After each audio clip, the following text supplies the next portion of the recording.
नमस्कार. गरजा रायगड 7 संवाद या वृत्तवाहिनीत आपलं स्वागत आहे. तर चला पाहूया आजच्या ताज्या घडामोडी. कोनायसेस इंग्लिश मीडियम स्कूलची आषाढी एकादशी निमित्त भक्तिमय दिंडी. भर पावसातही बाळगोपाळांचा उत्साह कायम. नगराध्यक्ष प्रीतम पाटील यांनी घेतला फुगडीचा आनंद. आषाढी एकादशीच्या निमित्ताने पेण येथील कोनायसेस इंग्लिश मीडियम स्कूलच्या वतीने शाळेपासून चावडी नाका येथील गणपती मंदिर पर्यंत भव्य प्रतिकात्मक दिंडीचे आयोजन करण्यात आले. इंग्लिश मीडियम शाळा असूनही महाराष्ट्राची संस्कृती आणि परंपरांचे जतन करण्यामध्ये कोनायसेस स्कूल नेहमीच आघाडीवर असल्याचे या दिंडीच्या माध्यमातून पुन्हा एकदा अधोरेखित झाले.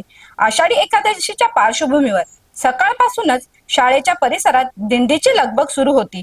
विठ्ठल रुक्माई, संत ज्ञानेश्वर, संत तुकाराम, संत नामदेव, संत मुक्ताई, संत गाडगे महाराज, साईबाबा यांच्यासह विविध संत महात्म्यांचे वेशभूषेत सजलेले बाळगोपाळ या दिंडीमध्ये सहभागी झाले होते. विद्यार्थ्यांच्या गळ्यात आळंदी ते पंढरपूर या वारी मार्गावरील विविध ठिकाणचे माइलस्टोन घालून प्रतिकात्मक दिंडी मार्ग साकारण्यात आला होता. त्यामुळे या दिंडीला एक आगळेवेगळे आणि आकर्षक स्वरूप प्राप्त झाले. दरम्यान दिंडीच्या स्वागतासाठी वरुण राजानेही जोरदार हजेरी लावली.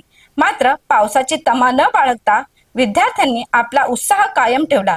भर पावसात कोणी लेझिम खेळत होते तर कोणी फुगडीचा आनंद घेत होते. ढोल ताशाच्या आणि भक्तिमय वातावरणात बाळगोपाळांनी मनमुराद नृत्य करत दिंडीचा आनंद लुटला. विद्यार्थ्यांच्या उत्साहात शिक्षक वर्गांनीही सहभागी होत वातावरण अधिकच जल्लोषमय केले. पेण चावडी नाका येथील गणपती मंदिरात दिंडीचे स्वागत पेणच्या नगराध्यक्ष प्रीतम पाटील, नगरसेविका अंजली जोगळेकर यांनी केले. यावेळी त्यांनी शिक्षकांसोबत फुगडी खेळत आषाढी एकादशीच्या उत्सवाचा मनमुराद आनंद घेतला.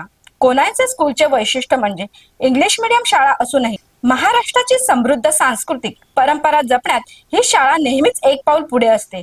या दिंडीमध्ये शाळेच्या संचालक मंडळाचे अध्यक्ष डॉक्टर मनीष वनगे, उपाध्यक्ष ॲडव्होकेट मंगेश नेने, सचिव डॉक्टर सोनाली वनगे, सदस्य प्रकाश गुरव, नगरसेवक भूषण कडू, नगरसेवक मितेश शहा, मुख्याध्यापिका जेमिना शिरपूरवाला, सुप्रिया वेखणकर यांच्यासह शिक्षक वृंद आणि विद्यार्थी मोठ्या संख्येने सहभागी झाले होते. विठ्ठल नामाची शाळा भरली, विठ्ठल नामाची शाळा भरली, शाळा शिकताना तान भूक हरली, शाळा शिकताना तान भूक हरली.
अशाच अनेक ताज्या घडामोडी पाहण्यासाठी गरजा रायगड 7 संवाद या वृत्तवाहिनीला सबस्क्राईब करून बेल आयकॉनवरती क्लिक करा. धन्यवाद.